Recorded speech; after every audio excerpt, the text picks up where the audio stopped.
Ka'umsaa fi wal dhibdee Paalestiinii fi Israa'el kutaa lammaffaa. Daawwattoota keenya kabajamoo kutaa jalqabaa keessatti lafa amma Paalestiinii fi Israa'el irratti wal dhabaa jiran dhuma jaarraa 19ffaa irratti sochii Ziyonizim jedhamuun Juushonni lafa Paalestiin irratti biyya Israa'el jedhamtu hundeessuuf sochii jalqabuu isaanii ilaallee turre. Har'a immoo qophii keenya kutaa lammaffaa keessatti jaarraa 19ffaa dura lafa amma irratti ibiddaan wal xaanxufaa jiran kana eenyu irra jiraataa ture kan jedhu waliin ilaallaa nu faana turaan affeerraa kenna.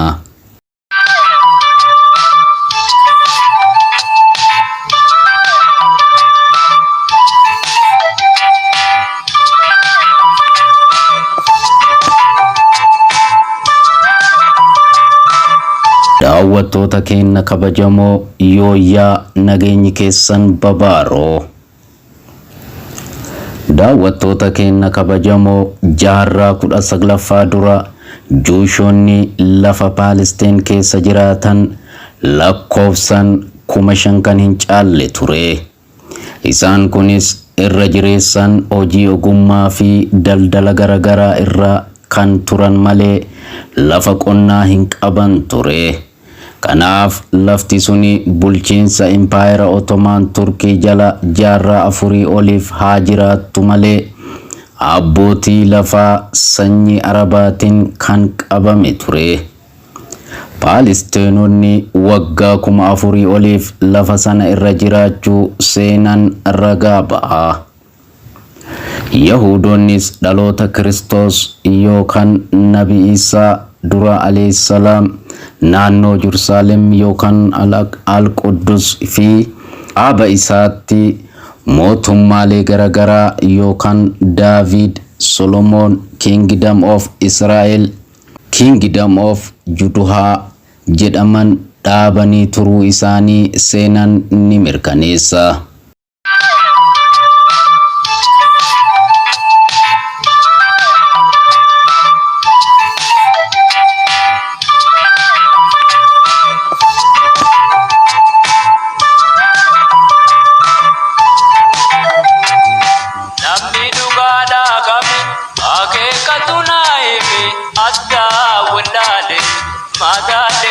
Yeroo garagaraatti waraana mootummoota Israa'el kana jidduutti fi mootummoota akka Aseeriyaan, Masrii, Baabiloon, Roomaa fi Paarshiyaa wajjin taasifamaa tureen lafa kana dhiisanii gara kutaa addunyaa garagaraatti faca'aa turan. Yahudoonni yookaan Juush yeroo garagaraa addunyaa irra faca'anii kan turan kun immoo dhiibamaa, tuffatamaa, jibbamaa fi miidhaan garagaraa kan dhalootatti darbe yookaan anti-Semitizim isaan irra gahaa ture. Juushonni addunyaa irra faffaca'anii turan kunis naannoo bara 1880moota keessa lafa waggaa 2,000 oliif dhiisanii biraa deemanitti deebi'anii mootummaa ijaarachuuf biyya of dandeette ta'uu sagantaa baafatanii ciniinnatanii dhiibuu jalqaban.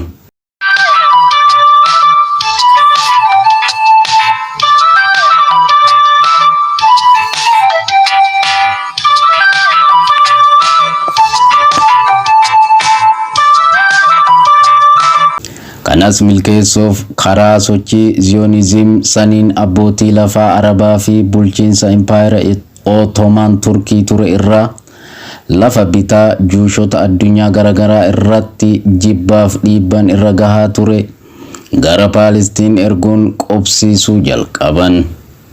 Yeroo isaan kana godhan Paalestinoonni cal jedhanii hin ilaalle ture. Mormii cimaa taasisaniin yeroo muraasaaf sochiin suni akka dhaabbatu gochuu danda'anii turan. Waraana addunyaa tokkoffaa irratti Turkiin moo'amuudhaan Impaayera Otomaan Turkii waan diigameef liigiin mootummootaa yookaan League of Nations lafti Paalestiin suni akka hadaraadhaan Ingilizotaan bultu murtaa'e. Ingilizonnis waggoota 30 yookaan bara 1917 hanga bara 1948 lafa Palestine fi Israa'el irratti wal dhabaa jiran sana bulchaa turan. Ingilizonni waggaa 30 bulchiinsa isaanii kana irratti Yahudota yookaan Juushota ofitti dhiyeessuun Araboota Palestine immoo dhiibbaa garaagaraa itti gochaa turan. Sochiin Yahudonni addunyaa garaagaraa irraa gara Palestine deemuun qubachuu heeyyamuun Palestinoota immoo gibira humnaa ol itti fe'aa turan. Akkasumas qawwee qabachuu Yahudotaaf eeyyamanii Palestinoota immoo dhorkaa turan. Yeroo Ingilizonni bulchaa turan kana waan hedduutu ta'e. Zionizimiin yookaan Yahudonni gara Palestine deebi'anii biyya of dandeette ijaarachuuf waytii qindeessan sana lafa bitamuu bitaa kaan immoo hokoraa fi waraanan babal'ifachuu itti fufan.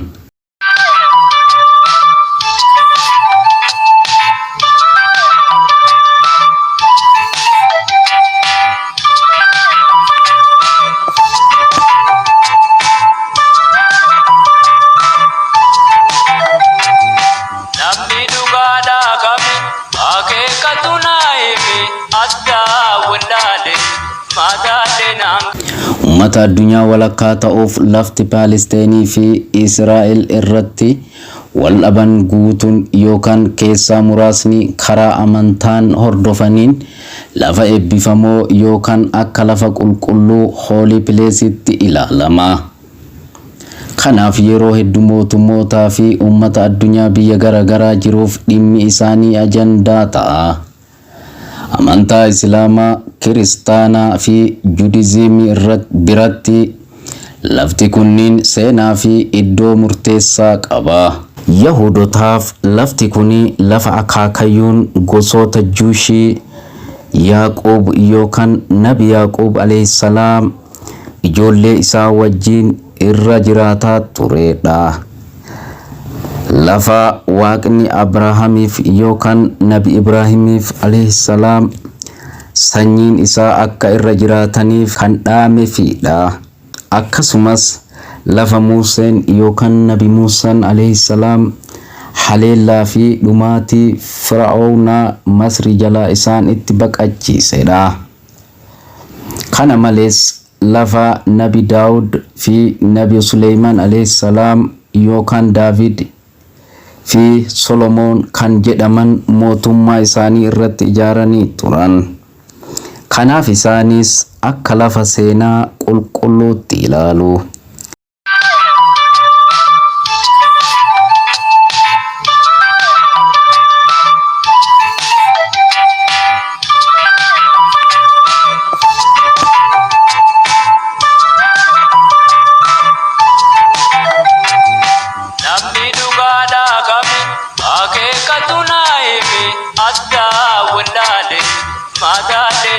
Kiristaanotaafis lafti suni seenaa addaa qabdi.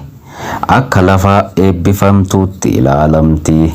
Magaalaan Naazireet kan Kiristoos yookaan Nabi Isaa alayhisalaam itti dhalatan achuma lafa Palestine fi Israa'el irratti wal dhaban keessa jirti. Kan Kiristoos barnoota amantaas itti barsiisaa turan lafuma kanneeni. Booda irraas kan itti fannifamanii fi itti awwaalaman achuma Yerusaalem. Achumattis du'aa ka'anii gara samii deemaniitti fudhatama amantaa kiristaanaa biratti. Manneen amantaa seenaa qabeessa ta'an lafa wal dhibdee kana keessa jiru. Kanaaf iddooleen kunniin kiristaanota addunyaa irra jiraniif akka qaama seenaa amantaa isaaniitti fudhatu.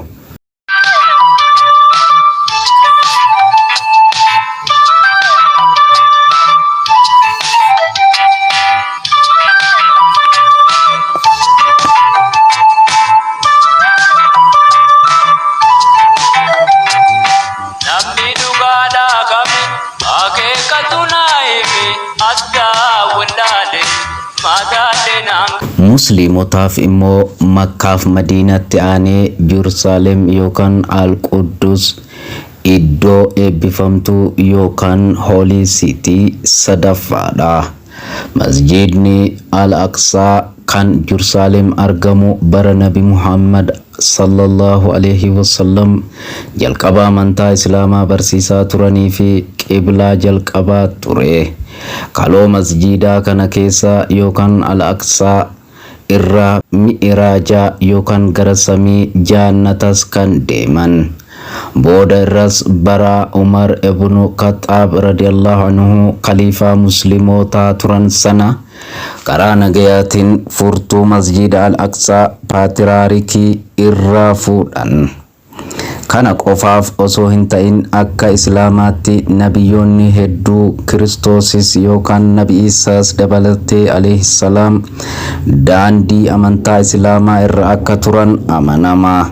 Kanaaf nabiyyoonni 14 Nabi Yaaqoob alayhi salaam, Nabi Yusuf alayhi salaam, Nabi Daawud alayhi salaam, Nabi Sulaiman alayhi salam, Nabi Isa alayhi salam, Nabi Yuhan alayhi salam, Nabi Ibrahim alayhi salam, Nabi Lut alayhi salam, Nabi Ismail alayhi salam, Nabi Ishaq alayhi salam, Nabi Shu'aib alayhi salam, Nabi Zakaria alayhi salam, Nabi Yahya alayhi salam, fi Nabi Muhammad sallallahu alayhi wasallam lafa Palestine fi Israel irratti wal dhabaa jiran kana irratti dhalatan yookaan jiraatanii yookaan barsiisanii yookaan keessa darbanii yookaan du'anii itti awwaalaman waan ta'eef gama kanaanis musliimoonnis akka qaama seenaa amantaa isaaniitti ilaalu.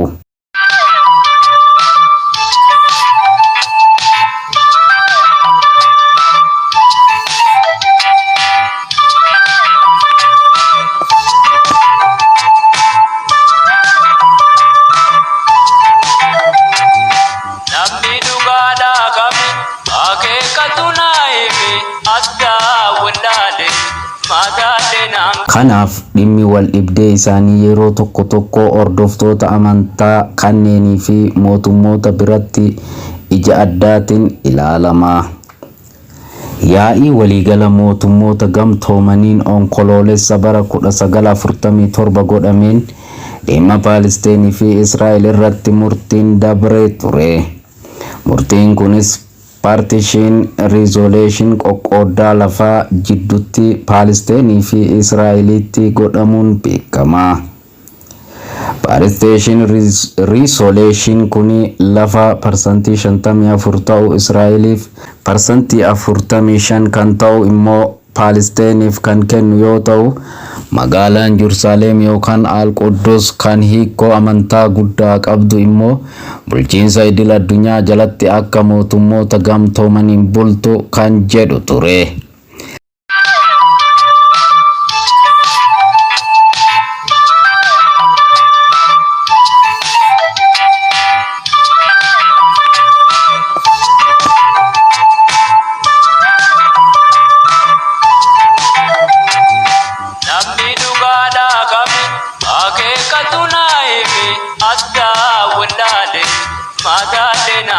Yeroo sana lakkoofsi ummata Palestine parsantiin 68 kan ta'uu fi lafti qabatanii irra jiran parsantii 93 kan ta'u waan tureef Araboonni Palestine murtee mootummoota gamtoomanii yookaan United Nation kana mormuun gara hokkora biraatti ce'an.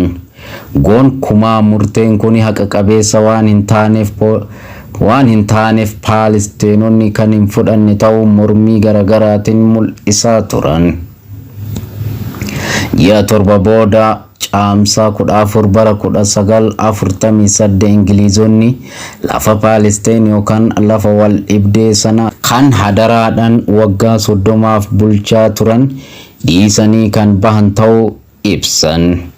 Galgaluma caamsaa 14 sana haala qoqqoodiinsa mootummoota gamtoomaniin yookaan UN saniin Israa'eloonni mootummaa Israa'el yookaan State of Israel jedhu dhaabbachuu isaanii addunyaaf labsan.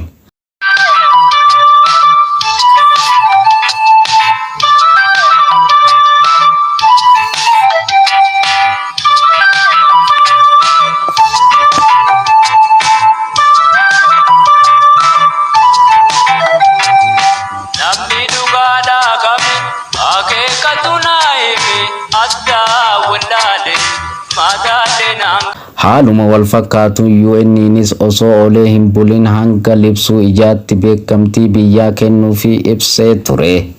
Kun immoo waraana jabaa biyyoota Arabaa 5 kan Palestiin deeggaran Lebanon, Jordan, Sooriyaa, Iraq, Masrii akkasumas Suudiin immoo harka jalaatiin karaa Masriitiin Israa'el irratti haleellaa jalqaban. Waraanni kunis Araba-Israel War of 1948 jedhamee beekama. Magaalaa guddoo Israa'el tolfatte Tel Aviv rukuttaa xiyyaaratiin dhabanaasaa jabduun jaburuursuu jalqaban.